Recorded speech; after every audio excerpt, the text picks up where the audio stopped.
אשרי הגפרור שנשרף והצית להבות.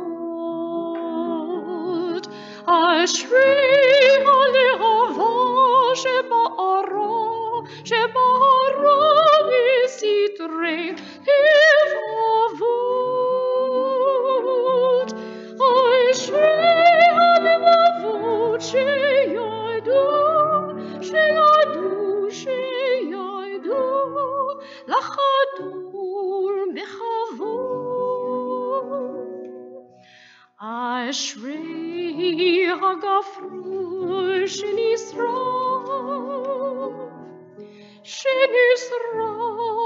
והצית להבות.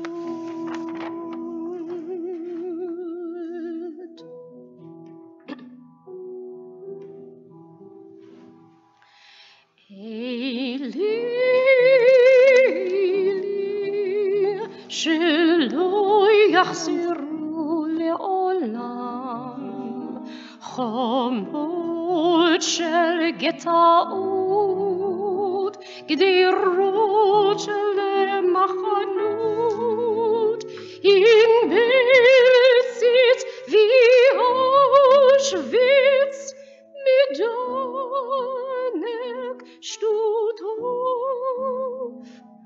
עזור לעמנו, עזור לילדינו, וזו תפילתנו, תפילת האדם.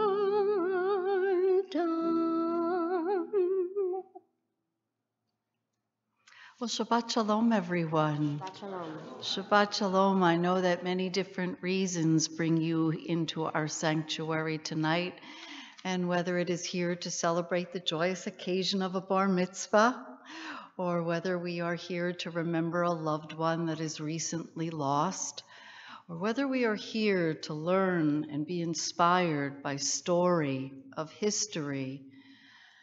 Whatever it is that brings you to us, we're just grateful to be able to share Shabbat together.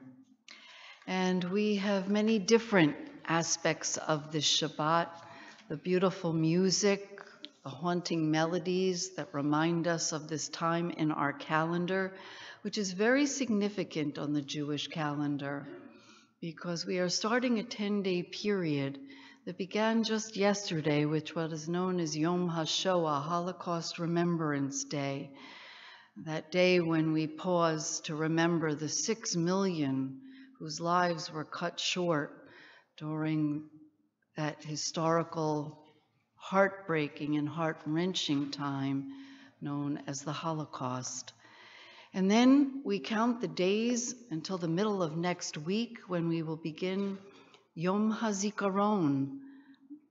It is Remembrance Day, and unlike our Memorial Day here in America, where it's celebrated with sales and many barbecues, Yom HaZikaron in Israel is something very different, because there has not been a family in Israel that hasn't been touched by the loss of someone they've loved in war or terrorism defending the nation. And then it's the celebration of Yom HaAtzmaut, the celebration of the 70th anniversary of the establishment of the State of Israel. All are combined, all are joined. We go on the roller coaster of emotion. And so tonight on this Shabbat, we will begin that emotion as we hear an extraordinary story of not only survival, but adventure, and what can happen when people take a chance.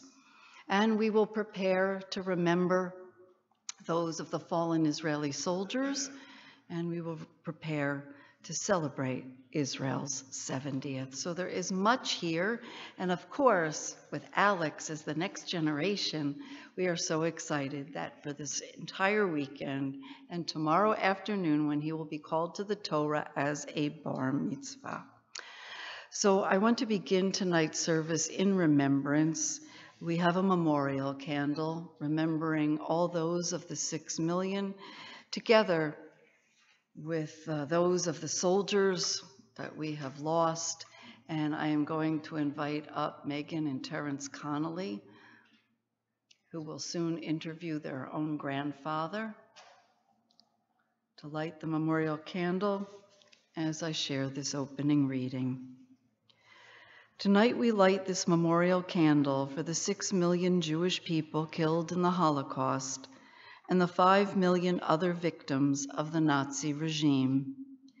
We light candles in memory of all the men, young and old, who perished in the camps, the elderly and the infirm, who were immediately sent to death, the young and the healthy who were worked to their deaths, to all those who were executed. We light this candle in memory of all the women, young and old, who perished in the camps, mothers who witnessed the deaths of their children, women who risked all to bring new life into the death camps, mothers who had to choose the life of one child over another, or their life over their child's. We light this candle in memory of the children, of the 1.5 million young lives snuffed out before they had a chance to live, dreams that were never dreamt, let alone realized, and childhoods that were cut short. We light this candle in memory and in honor of all of those who survived, who lived through the nightmare and began life anew. Those who had the strength to reopen their wounds, to share their stories with later generations, and those for whom the memory was too painful to bear. We light this candle in honor and memory of those righteous Gentiles who risked their lives to save Jewish lives, who hid neighbor and stranger, who bought food, who tended their wounds. We light this candle to honor those who brought the only light to a gloomy world, who brought hope when all was dark. And we all say, Amen. Just a brief explanation of the song that I sang just prior to lighting the memorial candle. Eli, Eli is a very well-known song amongst Jews and Israelis, and it's a very hopeful song. As I was previewing a film called Numbered on Netflix, which is about Auschwitz survivors, those who have the tattoo, they were all interviewed, and at the end of the film, one of the survivors either made up the words that I just shared with you, or it's just something that came to his mind, or he had learned somewhere else. So I changed the words according to what he had said, and the translation is, Eli, Eli, my God, shelo yachzeru le'olam, may it never happen again. Chomot shel getaot, the walls of the ghetto, gederot shel gederot, the fences of the camps, in Belzec and Auschwitz, obviously in Belzec and Auschwitz, Madanek and Stutthof, Azor la'amenu, help my people, our people, and Azor la'yeladenu, help our children. This is our prayer, the prayer of man. So it's like it was a beautiful, different rendition of Eli, Eli that I really felt that I wanted to share with all of you. So thank you, Cantor.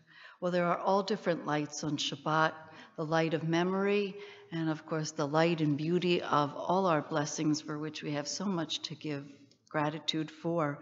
So we turn to page 120 in our prayer books in the first row. They're right underneath your seats. They have the gold flame on the front. And what a joy it is to welcome forward Alex. Come on forward, Alex, together with your brothers, Jake and Chase and Michael, and your parents, Tracy and Craig. Your mom's going to light candles, and you're going to bless wine. And let me just get the matches. Page 120.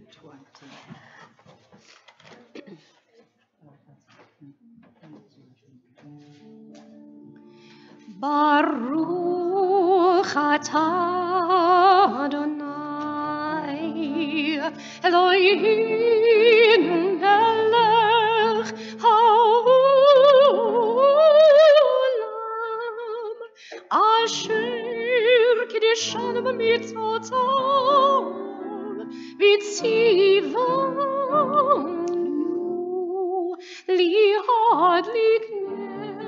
להדליק נר של שבת.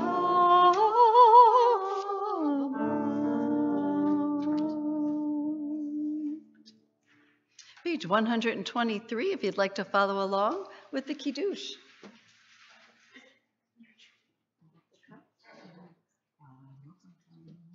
Baruch atah Adonai Eloheinu melech haolam, borei peri hagafen. Baruch atah Adonai Eloheinu melech haolam, asher kitshanu b'mitzvotav v'ratzavanu b'shabbat kodsho b'ahava uvratzon v'nhilanu zikaron l'maaseh v'reishit kehu yom tehila l'mikra'ei kodesh zeher l'tziat mitzrayim kivanu ובחרת ואותנו קידשת מכל העמים בשבת קודשך באהבה ורצון הנחלתנו. ברוך אתה אדוני מקדש השבת. אמן. לחיים. That was beautiful. We're going to continue our service on page 138 with the chanting of Lecha Dodi.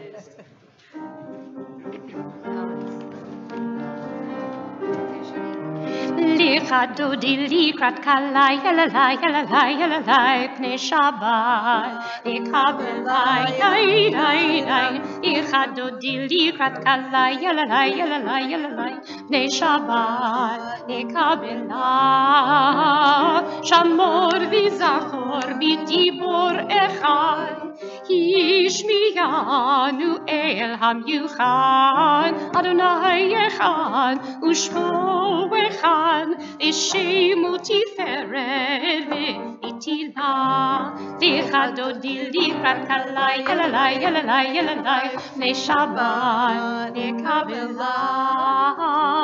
Likrat Shabbat lechu v'necha Ki mikor hamracha Mirosh mikedem nisucham Sof ma'aseh v'machshat tchila Lecha Dodi likrat kalai yalalai yalalai yalalai pnei Shabbat lekabela. Verse 5.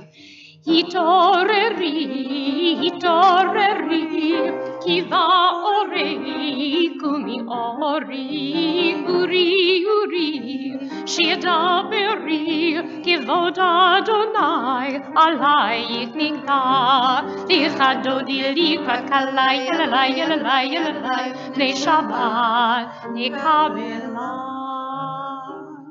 And we now rise to symbolically welcome the Shabbos Queen as we face the doors.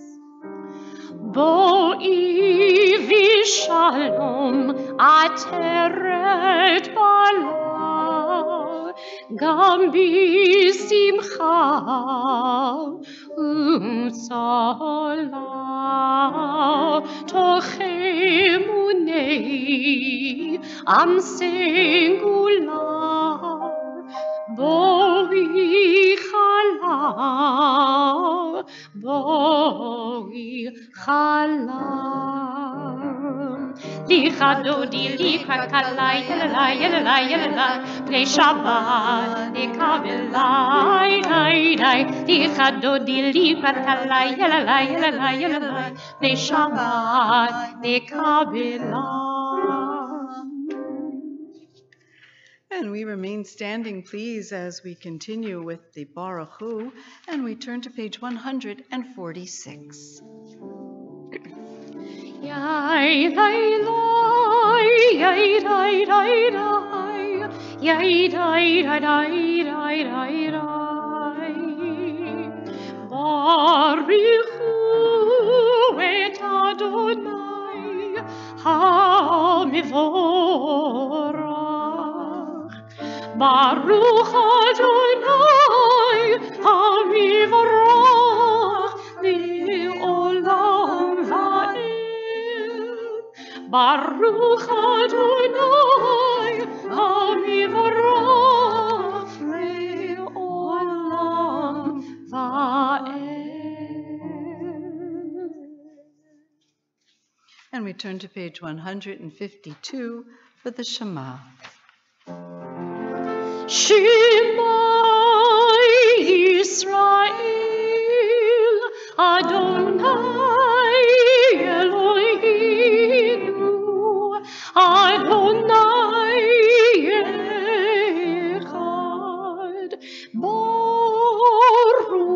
Shem Kivud Malchuto Leolam Va'ed.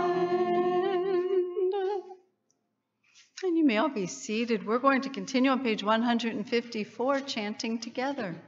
ואהבת את אדוני אלוהיך בכל לבבך ובכל נפשך ובכל מאודיך, והיו הדברים האלה אשר אנוכי מצווך היו על לבביך ושיננתם לבניך ודיברת בם בשבתך ובביתך ובלכתך בדרך ומשכבך ובקומך ונשרתם לאות על ידיך והיו לטוטפות בין עיניך וכתבתם על מזוזות ביתך ובשעריך למען תזכרו ועשיתם את כל מצוותיי והייתם קדושים לאלוהיכם אני אדוני אלוהיכם אשר הוצאתי אתכם מארץ מצרים להיות לכם לאלוהים אני אדוני אלוהיכם. Page 157. In a world torn by violence and pain, a world far from wholeness and peace, give us the courage to say, Adonai, there is one God in heaven and earth. The high heavens declare your glory. May earth reveal your justice and love. From bondage in Egypt we were delivered. At Sinai we bound ourselves to your way. Inspired by prophets and instructed by sages, time and again we overcame oppressive forces. And though our failings are many and our faults are great, it has been our glory to bear witness to our God, keeping alive in dark ages your vision of a world redeemed. Let us continue to work for the day when the nations will be one and at peace. Then shall we rejoice as Israel did, singing on the shores of the sea. מי כמוך באלים אדוני, מי כמוך נדר וקודש נורא תהילות, אוסף אלם נורא תהילות, אוסף אלם. מלכותך רב עליך בוקי הים, לפני משה מרים זעילי, אנו ויאמרו אדוני ימלוך לעולם ועד. מי כמוך באלים אדוני, מי כמוך נדר וקודש נורא תהילות, אוסף אלם נורא תהילות, אוסף אלם. We continue with Hashkivenu on the top of page 160.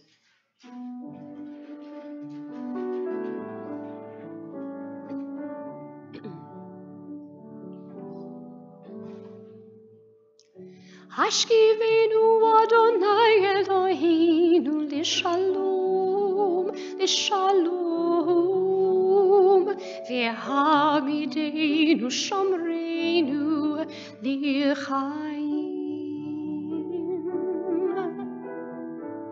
Ufros aleinu sukat shlomecha, ufros aleinu sukat shlomecha.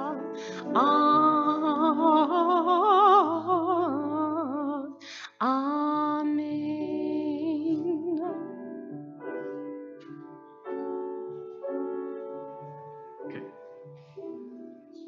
Shelter us beneath your wings, O Adonai. Guard us from all harmful things, O Adonai. Keep us safe throughout the night, till we wake with morning's light. Teach us daily wrong from right. Amen. Amen. Amen.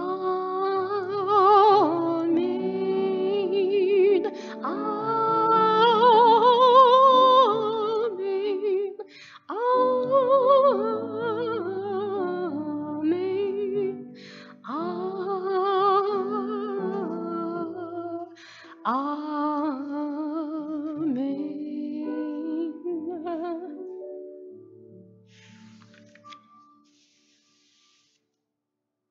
Page 162, Vishamru.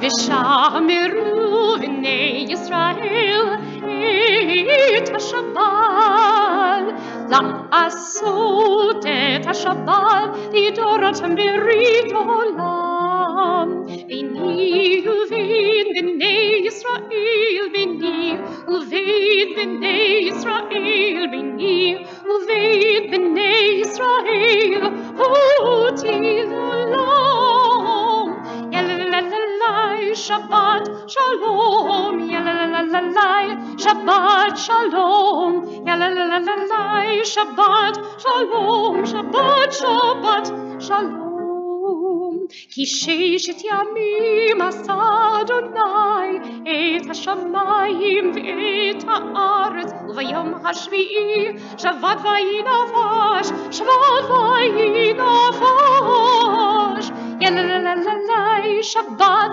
Shalom, yalalalai, Shabbat Shalom, yalalalai, Shabbat Shalom, Shabbat Shabbat Shalom.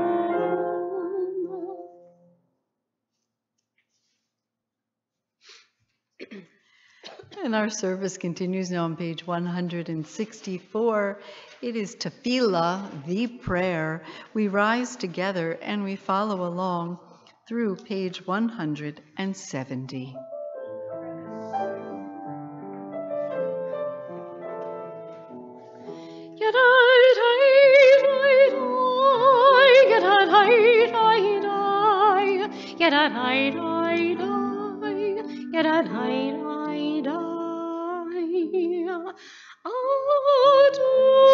Adonai, sifatai tifta, ufi yagin tilatecha. Adonai, open up my lips, that my mouth may declare your praise.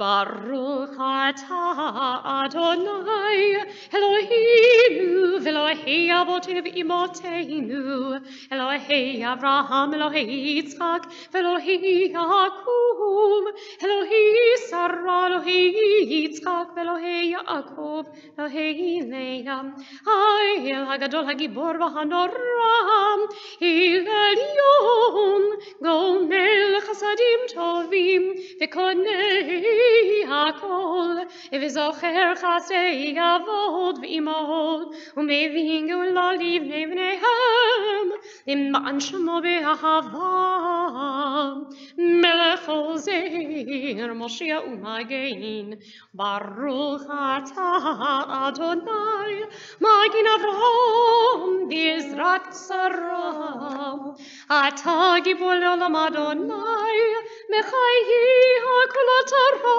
v'hoshia, morid atah, Mechakel chayim b'chesed, חיי הכל ברחמים רבים, סומך נופלים ורופא חולים, ומתיר אסורים, ומקיים אמונתו, וישני עפר, מי כמוך בעל גבורות, ומיתו מלך, מלך ממית ומחיה, ומצמיח ישועה, בני מלאתה לחיות הכל.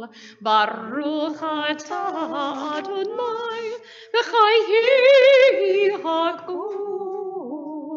אתה קדוש ושמך הקדוש, וקדושים חיון יהללוך סלה. ברוך אתה אדוני האל הקדוש. And you may all be seated as we turn to page 173. I'd ask that we please read together. May these hours of rest and renewal open our hearts to joy and our minds to truth.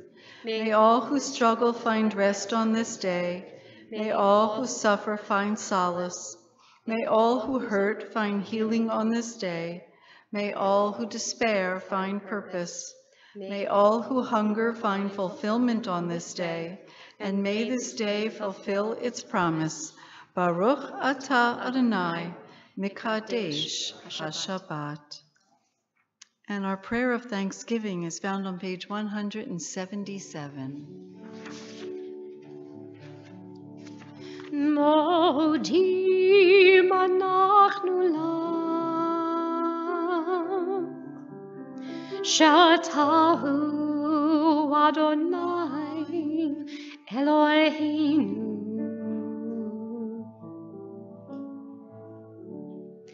Eloheinu, Avotenu ve'imotenu leolam va'ed.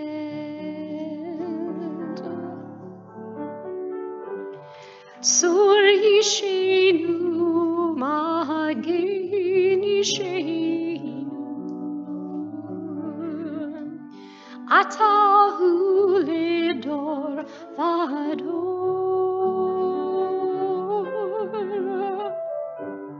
Tzur yishenu yayayin yishenu, atahu ledor vador.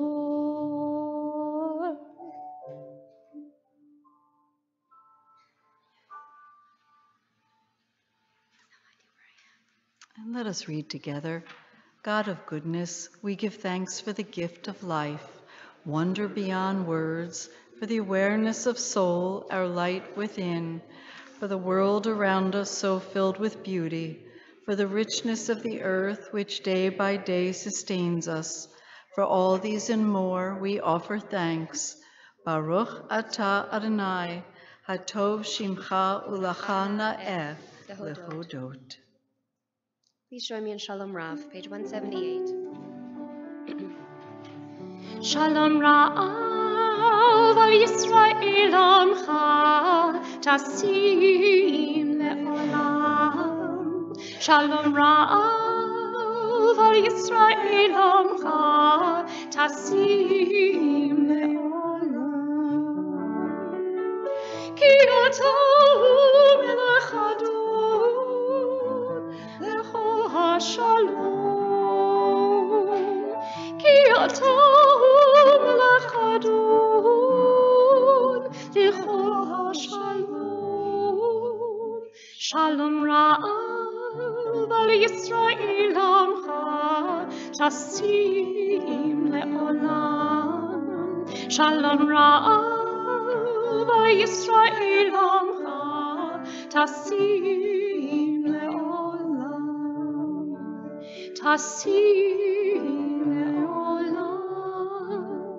Tasim le'olam.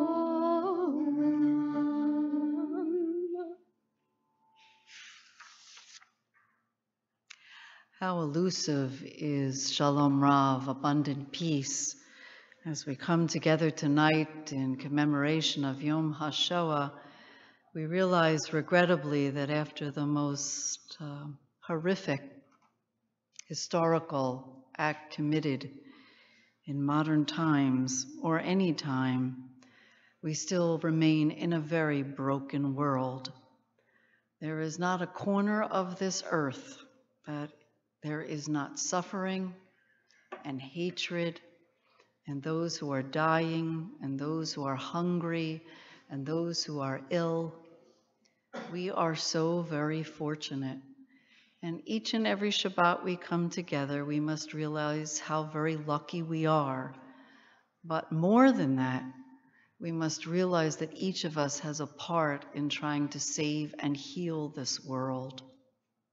We have a lot of work to do. And in truth, we adults have not done as well as we should.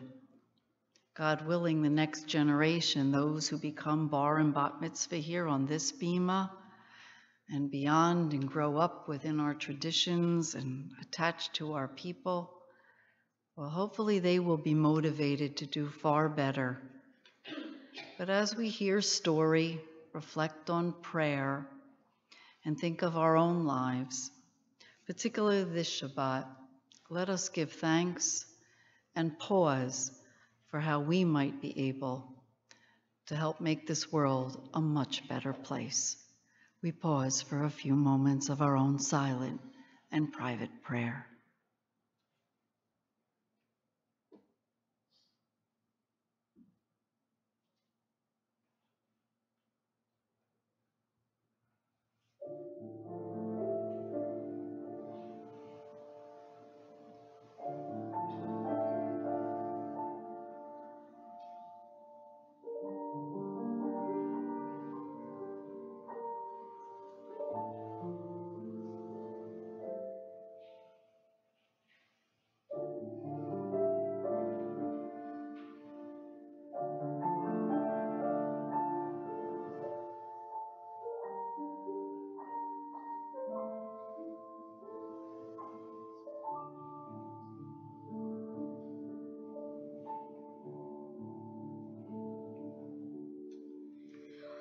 Oh, say shalom, shalom imroma, hu yaseh, yaseh shalom.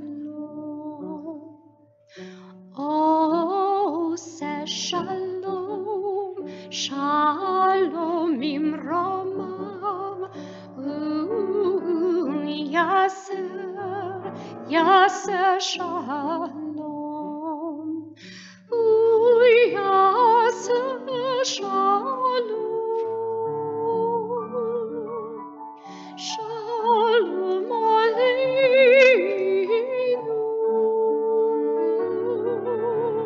Ve'al kol Yisrael. V'yimeru amen. Oh, say shalom, shalom bimromav. Yaseh, yaseh shalom. Yaseh shalom. Shalom aleinu. Ve'al kol Yisrael. V'yimeru amen. Oh, say shalom, shalom bimromav. Yaseh, yaseh shalom.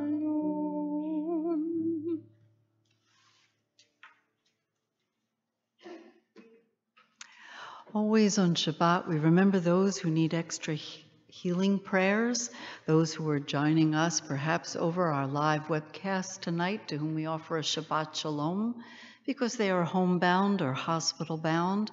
And if you are thinking of anyone who is in need of extra prayers for mind, body, or soul, please feel free to share their names now.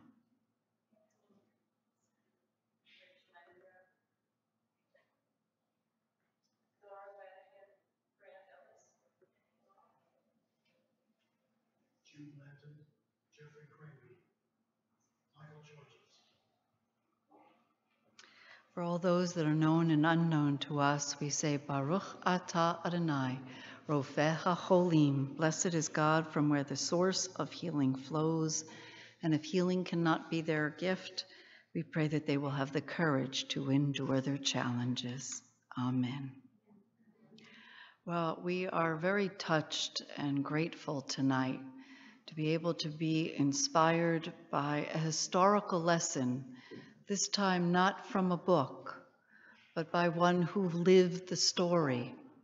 And indeed, when we look back at the history of the Holocaust and realize that we are looking at a time period that is from 80 years ago or more, well, we realize that there are not too many left who have their stories to tell us as they are aging and life is passing by. So with each opportunity to hear a tale, we must take advantage of it. It was just about a year ago when a young boy stood on this bima as a bar mitzvah, and when we were going over his Devar Torah, all of a sudden there was a beautiful part in there about this boy's very special grandfather and a story that he began to share. I must say that in a young congregation, and still is a congregation that is only 45 years old, and not one with many generations, we wonder, are there many stories and tales to tell? And we are finding that indeed, through family, extended family, friends, we in our own community have so many stories that haven't been shared, and we haven't recorded them.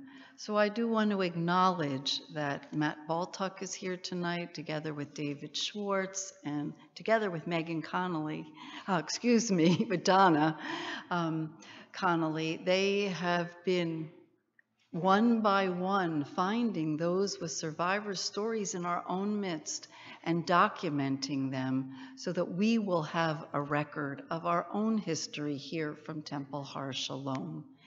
And a very important part of that piece will be added tonight, because that young man was Terence Connolly, and he spoke so lovingly about the story, the adventure of his grandfather. And I asked, could we please all be fortunate enough to hear this story? And thanks to the goodwill and wonderful generosity of Harold Fischel and his wife Jen, they have traveled here tonight from Detroit. It's a wonderful reason, I know, for them to be with family, but we are so very grateful that you have come to share the evening and enlighten and inspire us. We are so very touched. And never before has it been done where a grandfather will be interviewed by his own grandchildren. So that is why we have 3 chairs here. So if Terence and Megan Connolly will make their way up here with their grandfather, Harold.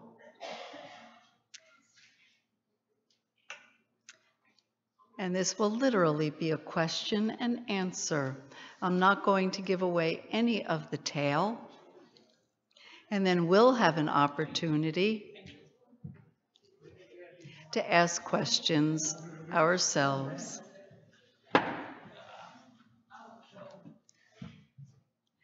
So please, we are going to leave the bima to all of you. Thank you. Thank you so much.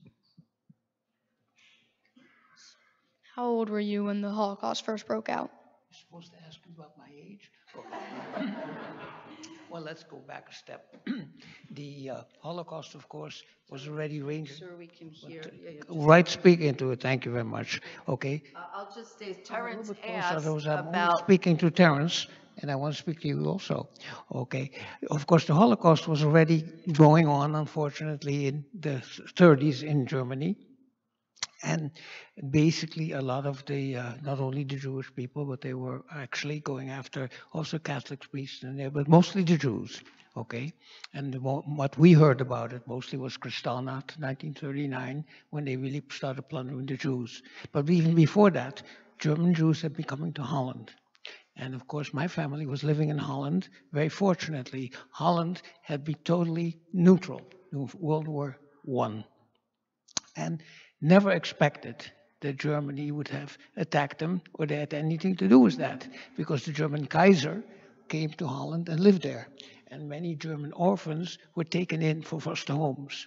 So that in early 1940, not everybody, some people had already tried to leave Holland expecting it, but most of it, including my family, was relatively surprised that in the early 40s, Germany started bombing Rotterdam, a big port. So the Allies couldn't use it. And then the parachutes came in. And then really the end of the story for Holland was that in the Grebbeberg, which was on the border, Holland's proud army held for 5 days, but the German Wehrmacht ran right over them. Okay. From then on, many of you who read the story of Anne Frank realized that the Germans were slowly taking away any rights that the Jews had. Of course, my family was living there too. And first we saw that the Dutch princess, Juliana, was sent to Canada for safety. And that was a real show that things were going to get worse. And then the Dutch queen, Wilhelmina, she left for England to take the Dutch government there. And that was really the sign that the Dutch government had no longer control what was going in the country and it was time to leave. But you couldn't just hop a plane to the United States or any place. The country was closed. And people stayed there and it got worse.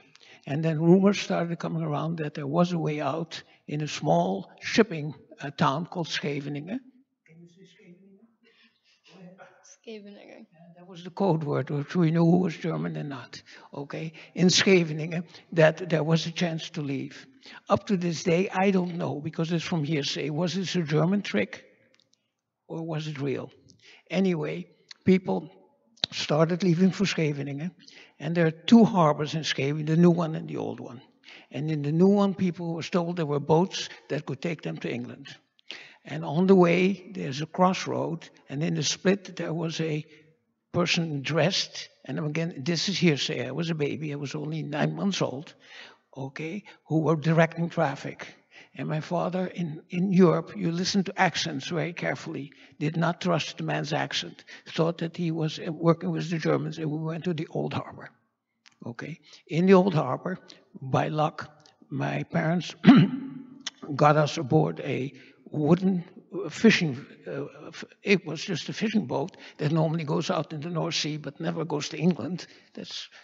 So we got aboard that boat, and it was lucky, it was a wooden boat. Why was that lucky? Because basically the harbors were mined to prevent the Germans from coming in, and metal boats unfortunately didn't make it. Okay, now I still don't know for sure if the ones leaving from the new harbor, the people on boat, if that was a trick or not, but all those boats were blown up and everybody died. Okay, so we made it to England in this small boat. And before we left, there were a couple of things happening also, is that, you'll know this, a brand new car, my father's brand new car, was dumped in the ocean because the license plate would have told what happened to the family and that would have endangered them. So the brand new car is probably somewhere in the ocean there. Shall we go look for it? No. Okay. Arriving in England, of course, the English were worried about spies coming in. Now, I might look like a spy, a 9-month-old spy, but unfortunately at that time my name was Hans. And Hans is a Dutch name, very Dutch, but also German. So that they had a list, very bureaucratic. Anybody on the list with German-sounding names would be held. So basically, my mother was a 9-month-old baby, was held up with the baby. And we could not really get clearance to enter. Luckily, her family had left prior to the German invasion, actually prior to things starting in Germany, and they were living in England. That was very lucky. So my mother's second oldest brother was a lawyer, and he came down, and of course, after the war, he teased me with his that. In a very British accent, he said, the young baby's name is not Hans, it's Harold. Can't you all read? And being that he was very English, we went, and we were able to stay for about half a year with my grandparents in their apartment. Unfortunately, many of you might have read that the bombing of Britain, with all the bombs falling, well, it became rather uncomfortable. And my parents decided that they really would rather go, but you couldn't go to the States, couldn't anyway. But anyway, they found a passage on a boat. There were ships going back and forth between England and Canada. They were bringing in land lease from the United States and going back empty. And going back empty, there was a possibility to take passengers. So we got on board that thing, and saying we, nobody consulted me, okay? I was a baby, all right? So we left for Canada. We arrived in Canada, and as that goes with Jewish families, you know people all over the world. You have not only relatives, but anybody you know is family. So we lived with the Solomons for a while. Unfortunately, again, you could not stay in Canada. You could be there for a couple of months, but you couldn't get what we would call a permit to stay, not work. So basically, they had that heard that my mother's eldest brother had also left London because of the bombing, but had found his way to Jamaica. And he said that it was possible to come. So my parents decided to go from Canada to Jamaica, where you just don't hop a train. So it took a while to get to Jamaica. Havana was full of Germans. Nassau, Bahamas was also not that safe. But we finally made it to Jamaica. And basically, that's actually my first starting to remember from what is hearsay. People told me the story over and over. To what I really start remembering was probably someplace in Jamaica. But again, in Jamaica, they would let people stay. But you couldn't work, you couldn't do anything. So basically, the object was to get to Dutch territory. Because Dutch territory, my father was Dutch. And then we finally, from Jamaica, managed to get to Curacao. Curacao was at that point 100% Dutch. So we finally went to Curacao. And then when people ask me, where did you spend the war? I have to say, on the beach in Curacao. Of course, there was some war going on. We did have a blackout at nights. There were submarines that apparently tried to bunker from the gas. There were certain things, but basically it was a good place to be. And later on from Curacao, we were there till 1949, went to Aruba, still not be able to get to the United States, it's not possible. And finally in Aruba, again, coincidences, we were living in Aruba, and one of our almost neighbors was the American consulate. And my father, his friend, told him he was worried that the boys for the education could not get it in what you called, and that either have to go back to Holland, but my mother did not want to go live back in Holland. Okay, so the consul said, why didn't you go to the States? And my father said, we've been trying to for now 11 or 12 years, it's not working. And he said, no? Well, come to my office tomorrow and we'll see about that. So that's when in 1952 we got our papers through this consulate, and that's why I wound up in the United States. So, Also trying to talk to you about a question. Yeah, of course, there you go. I warned him about that, but you weren't listening. Go ahead.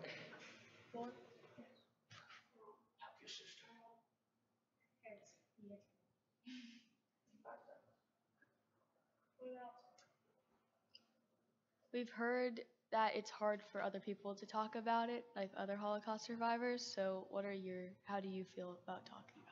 Well, obviously, you hear me right now. I don't tell the story too much, but basically, certain people keep asking me about it, and then I agree to. But yeah, one of the things basically I can best explain about people not wanting to talk about, and it's not often mentioned. I saw it a lot. I'll get to that later. We went back for the first time to Holland in 1946 and 46. And that's for the first time where you meet family who've changed their name. Okay, and as a little boy, you understand, well, how come you both cousins, you have different names? Okay, and it turns out, yes, those families did not want to discuss, they don't want to be Jewish anymore, want anything to do, and they're fearful of it. So basically, and even up to today, I meet people whose name has been changed, that they don't want to talk about it, don't want anything to do with it, and basically the fear will be there forever. Did you have any family members or friends that played important roles in the Holocaust? As a matter of fact, one stands out. Many, of course, of the family that didn't make it out of Holland were hid. And I think that all the people that hid them are great heroes in my mind, okay? But one that stands out was a cousin of my father, Okay, he was living in Belgium. Okay, he was married to a lady who was what they call White Russian. She was not Jewish. As such, he could stay in Belgium, and with her papers and everything, there was no problem. Except his name was Benno Nijkerk, and he decided that he was capable of setting up a route from Brussels to the Swiss border. And he had people that were hid in Belgium, even some coming in from Holland, and he brought them from safe house to safe house to the Belgian border, and then into Switzerland. He was in Switzerland many times, but came back again. And on the fourth, it might have been the fifth time, they warned him that basically the Germans knew about this route. But he had a whole bunch of people waiting, and he said, I got to take this much, and they got him at the time. So I think of all the heroes, he's the number one. Okay, then basically, if you want to, I'll tell you about Irene. I had with me a book. You want to talk about Irene? Okay, I'll talk about Irene. Basically, I brought with me a book for the rabbi. It's written by Dr. Irene Butler, who happens to be, there it is. Okay, who happens to be a friend of us in Michigan. Well, what happens is most of you read the book Anne Frank. Okay, Anne Frank was 2 years older than Irene. She knew her, went to the same school.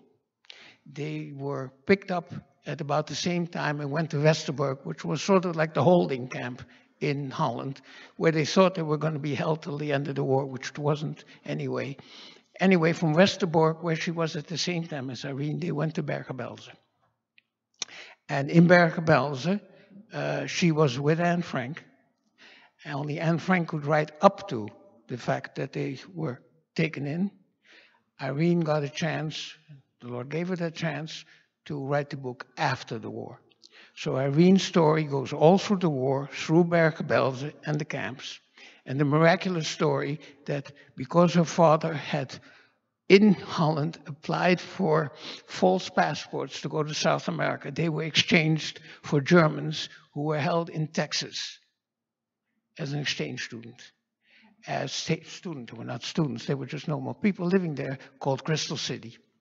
Okay, and then because after the war, she was repatriated, separated from her family. Unfortunately, her father died in the camps, but the book is a blow-by-blow description of in the camps. It's not an easy read, but it's where Anne Frank left off. You got more notes for me, go ahead. Looking back on the Holocaust, what were your thoughts? Well, one, of course, that it's very tough to say. If the Holocaust happened, would I be an older man living in Holland right now under German control, or would I not be here at all? So it's anybody's guess. Can you describe the first time your family reconnected after the war? Yeah. Basically, that was quite an event. It was for the first time, actually, my father went back at the moment Holland was freed, and it took a long time. We had the Hunger Winter. I don't know if you all read about that, where Holland thought they were free and they weren't. And that took a long time, but finally they were freed. And he got on the tanker and went back to Holland to see what was left in there and what family. Unfortunately, we did know that most of his family, all of his family, not on my mother's side, but on his father's side, died in Bergen-Belsen, where Irene was there. She knew part of my family. Why did we know that? In that the company before the war was the agency for a Swiss company. And they communicated so that my grandmother, who was still in Holland, hid, would give messages to the office. The office would send them to the Swiss factory, who could send them to the United States to my father. So there was some communication there. The communication ended very abruptly when there was a note saying the mice are starting to nibble at the floor. And suspected that she'd been given away, we don't know. Okay, but then of the good part, humanity has a lot of good people too. When my father went back in 1946 to see what was left, he went up there and there was a gentleman there, a big industrial, Dutch industrial, for what was then in Holland a big conglomerate. And what happened was that my grandmother, before she hid, persuaded this gentleman to take all the shares of the company and take ownership to save the company from being taken by the Germans so that the people could still be employed and the company would not be taken over. He did. He was very good to the people because he had a big company. The Germans did not fool with him too much, so he had extra coal and food, and the people in my father's company had the benefit of that. So after the war, my father went back and he met with the gentleman, and my father said, and he said, well, it's your company. My father said, well, I want you to hold at least half the shares. I mean, you brought it through and they're legally yours. And he said, that's not the way we do things in life. And he stayed with us as on the board of directors. That's all he ever wanted. So there are some good people in this world who we should not forget. Okay, all righty. Then when did we first meet? Well, in 1947, we flew from Curacao in the DC-9. You wouldn't call this an airplane, but it really was, to New York. That was splendid. A big city, big yellow cabs, lots of orange juice, well-dressed people. When you come from an island, that was really great. But then from there, we went on to England to meet my grandparents. That's the first time we saw the family. And after that, we went to Holland. And then you could see the real scars left in Holland. What happened was that when we arrived in Holland, we were staying in a hotel, the Victoria Hotel, which is right off the big railroad station. And my brother and I were playing outside or on the sidewalk. And the doorman said, there's a gentleman standing there, but when he comes up to you, you're not allowed to speak to him. Not allowed to speak to him, why not? And the gentleman kept looking at us, and he kept at us, and the doorman said, no, go away. So later on, I was a little bit older, I think it was about 2-3 years later, that I asked, who was this gentleman that tried to speak to us? And my father admitted that was his driver before the war, Mr. Lodewijks, who had never done anything wrong, except for the fact that his son had cooperated with the Germans, and nobody wanted to have anything to do with the family ever again. That's how deep the scars were. How has the Holocaust affected you today? Well, let's say we hope it affects you a little bit as to the way you treat other human beings. Okay, one of the things what we all thought when the war ended, this was the end. But as we look around now, we have more refugees in the world than ever before, and maybe you try to understand a little bit what it's like for a refugee or stranger to land in your land. And then sometimes we have some groups in Ann Arbor, we try to do something for the people arriving. Do you have any final words about the Holocaust? We thought it was the end of the refugee problem, but I'm sorry to say it was not. Okay. You have another question? You've been very silent. You're just listening? Okay. Alrighty. Well, first of all, let me say what does it mean to me. Let me say that the great pleasure to be here. There's 2 grandchildren sitting here being able to tell the story. Thank you for letting me do that. Please, thank you. Thank you. Yes, sir. Please. So your father's parents stayed or went to England, or they stayed in Holland in hiding? Okay. My father's parents was that my father's father had already passed away before the war. Okay. His mother stayed for 2 reasons. One, she was not totally convinced that people couldn't stay. Second, my father's sister, her daughter, and 2 kids were somewhere in the north of Holland, and I don't want you to smile, practicing to be farmers to go to Israel. So unfortunately, they were picked up. They were in first to Westerbork and then to Bergen-Belsen. And when she was picked up, I don't know if she ever met up with her daughter. They were both in the same camp. And when we ended the war, got the official notification that many families, the Red Cross is the only notification you get.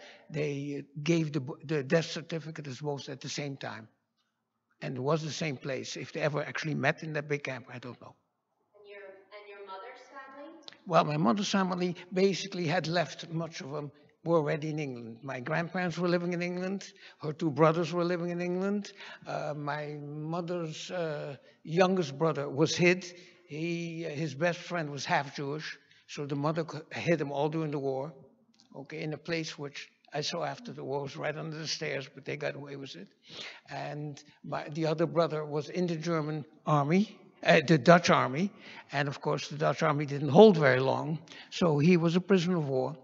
And there again, that's a nice thing we might say about the Dutch army. What happened? They got care packages which were delivered half, and they got boots only one, but everybody suffered. But then one day, as reveille early in the morning, he tells it, the entire group was said to come stand in reveille, and they said, will the Jew, Hans Vandenberg, step forward? And the entire regiment stepped forward. So he made it. Let me ask you a question. Sure, sir. When the Germans came into Holland, did they destroy the synagogues and Jewish businesses? Well, basically, it went two ways. They came in, and the first thing started by the restricting. You couldn't do this, you couldn't do that, finally wearing the Jewish star. Okay? They did start taking over Jewish businesses. They did not destroy either the Sephardic synagogue or the other one on the other side. If you go to Amsterdam, no, they didn't destroy the Sephardic. It's still there. It's still there with the gaslit lamps. And on high holidays, we still wear tuxedo on high holidays in the Sephardic one. Across the street are the ones from the people coming east, the Ashkenazi, what you call it. And right next to it is a Jewish historical museum. But none of those buildings were destroyed. So Kristallnacht didn't affect Holland? Not in the way that they went and they plundered things. And I don't think, now I'm guessing, I don't think it could have happened quite that much. Because you have to see, especially Amsterdam had a close knit of working class Jews and working class Gentiles. They were living next to each other. So when they went into the sections to round up Jews, there was a great deal of resistance of people, and many non-Jews were picked up because of that. People volunteering to hide people. Okay, and that's quite a step. Okay, it was one of these things where they had so integrated that even today in Amsterdam, many of the expression like Mayim, Yayim, and everything else are quite normal. They've taken it over in the vocabulary. I think because of that close relationship, you couldn't have had the plundering. Because unfortunately, they hate to say it in Germany, the plundering in the Kristallnacht weren't the only German soldiers. There were mobs. And that didn't happen in Holland. Well, I know we are all exceedingly grateful to Harold, to his grandchildren, to his wife Jen and his daughter and son-in-law. And we are so very grateful that you have made the trip and have shared with us. I know there is an awful lot to take in, but a few of the highlights that I took away from listening so very carefully to Terence and Megan questioning you was the opportunity that when we think of the terms of Jamaica, Canada, Aruba, Curacao, we think of vacation spots. It's an important lesson to realize that in every place around the world, as our kids learned very early in school, wherever you go, there's always someone Jewish and some Jewish history. And I would encourage you that the next time you ever make a trip and think you're only going for vacation, to please look up the Jewish history. Because almost in every place there are those who survived, those who came even from as early back as the Inquisition, the Sephardic Jewish communities. We have always had a place throughout the Caribbean and beyond, and even in Canada. And the other thing I learned was that, please take note, we were welcomed in for a bit of time but could never stay. And it's an important lesson to realize how we were treated and how we are now today treating others. What is the answer? Well, I think we know that your parents would have liked a different answer, to have been able to make a home where they wanted to be with family, but they had to keep moving. And they are truly an inspiration. And to think that a 9-month-old, and how many infants survived the war? Not very many. So we are so grateful. We feel very lucky. Thank you very much. I know they will be joining us at the Oneg Shabbat. I hope you will go over and say hello and ask a few more questions. Thank you, Mr. Fischel. Thank you. Terrence, Megan, thank you so much. Oh, you can clap.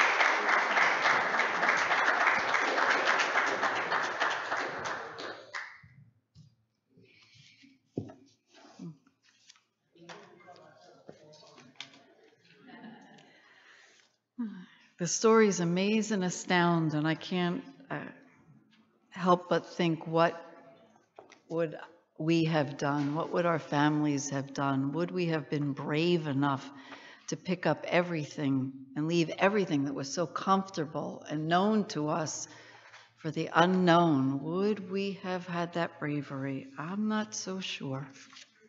I'm not so sure.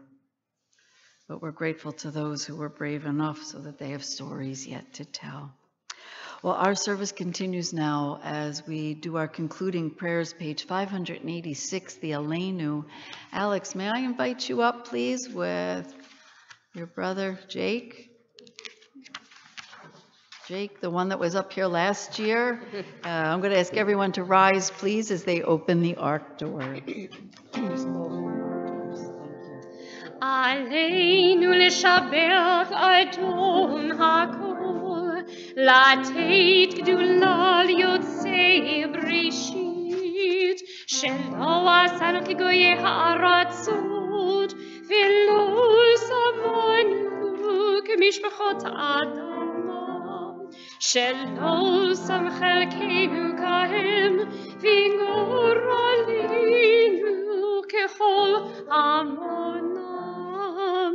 ואנחנו קוראים ומשתחווים ומודים לפני מלך מלכי המלכים הקדוש ברוך הוא ונאמר והיה אדוני למלך על כל הארץ ביום ההוא יהיה אדוני אחד ושמו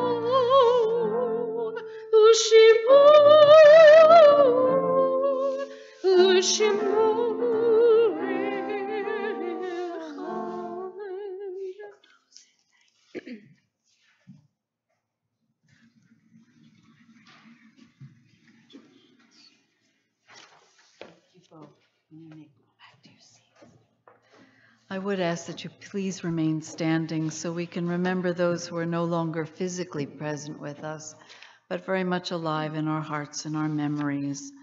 On this Shabbat, we commemorate the yahrzeits of David Davis, Maria Perez Dickinson, Ria Gail Goldberg, Ellen Gutenstein, Robert J. Lev, Lenore Novak, Regina Ostry, Alexander Ovrutsky, Camille Rausch, Stephen Scharf, Ida Senator, Betty Steinhardt, Daniel Jonathan Wilcox, and Jacob Zimmerman. And we remember those who have been taken from our midst in most recent days, as we remember Adele Rosen, Sherry Goldstein, Eric Krantz, Alan Fine, and Robert J. Davis. Together with those we remember tonight, all those who have no one left to remember them, their lives cut short, their stories untold, but their memories alive within each and every one of us who continue to live and continue our traditions. We remember them together with those of the American Armed Forces and the Israel Defense Forces, who have given their lives in defense of our nation and the land of Israel. Page 598, the Kaddish Prayer.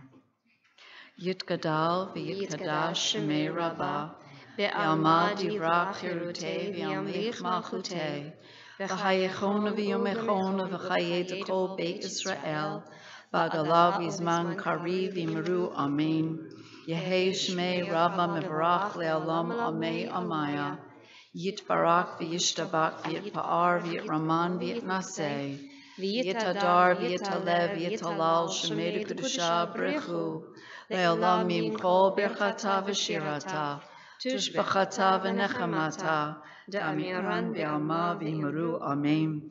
Yehi shlama rabba mim shemaya, v'chayim aleinu v'al kol Yisrael v'yimaru amen. Oseh shalom b'mramav, hu ya'aseh shalom, aleinu v'al kol Yisrael v'yimaru amen. We pray that the source of peace will send peace to all who mourn and comfort all the bereaved among us, as we all say. Amen. Amen. You may be seated. Well, please, we hope that you will all join us for our Oneg Shabbat immediately following our service tonight, and then return again tomorrow afternoon at 5 o'clock for the Mincha B'nai Mitzvah of Alex Zakoff. And Alex, we're looking forward to it. Excited, right? Okay, good. I hope so. And it's supposed to be another beautiful day, and we look forward to sharing with all of the family and friends that will come. Please, I hope that you have been following all of the many different events that will be happening here at the temple on our website, our robocalls, and of course, our in the coming weeks. But just please, a reminder that our 70-year commemoration of hope and heroism continue on Sunday morning at 9 o'clock downstairs, as our board and temple treat you to an incredible congregational breakfast celebrating and commemorating the soldiers of the Israel Defense Forces. And there are soldiers who will be here with us to tell their stories, to share a very moving film, and to help us to remember the more than 23,000 soldiers who have lost their lives through an incredible program called Yiz Kareem, where you can literally adopt the memory of a soldier and their family.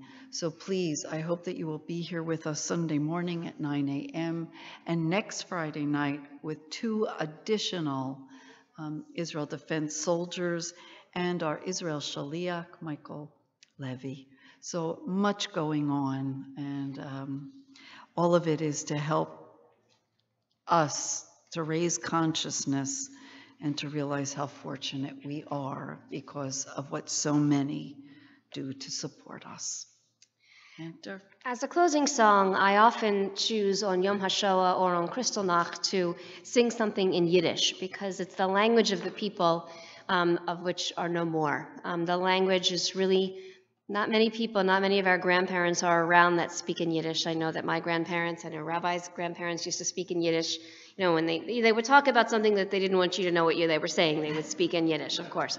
Yiddish idioms, remain with us, but I always feel inclined to be able to sing in Yiddish. So this is Tumba Lalaika. It's in Yiddish, but the Tumba Lalaika is the easy part, so many of you will recognize it. So please join me when you do. Thank you. Steht der Bucher ohne Tracht und Tracht a ganzen Nacht. Wem hinzunehmen und nicht verschämen, wem hinzunehmen und nicht verschämen. Tumbala, tumbala, tumbala, laika, tumbala, tumbala, tumbala, laika, tumbala, laika, spiel Balalaika, spiel Balalaika, freilich soll sein. Tumbala, tumbala, tumbalalaika, tumbala, tumbala, tumbalalaika, tumbalaika, spiel Balalaika, freilich soll es sein.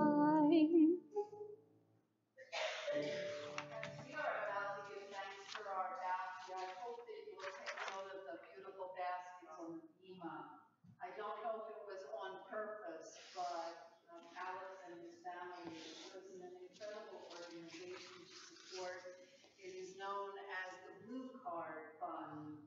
And if you're not familiar with it, you need to be, because it is a fund that helps to support all those Holocaust survivors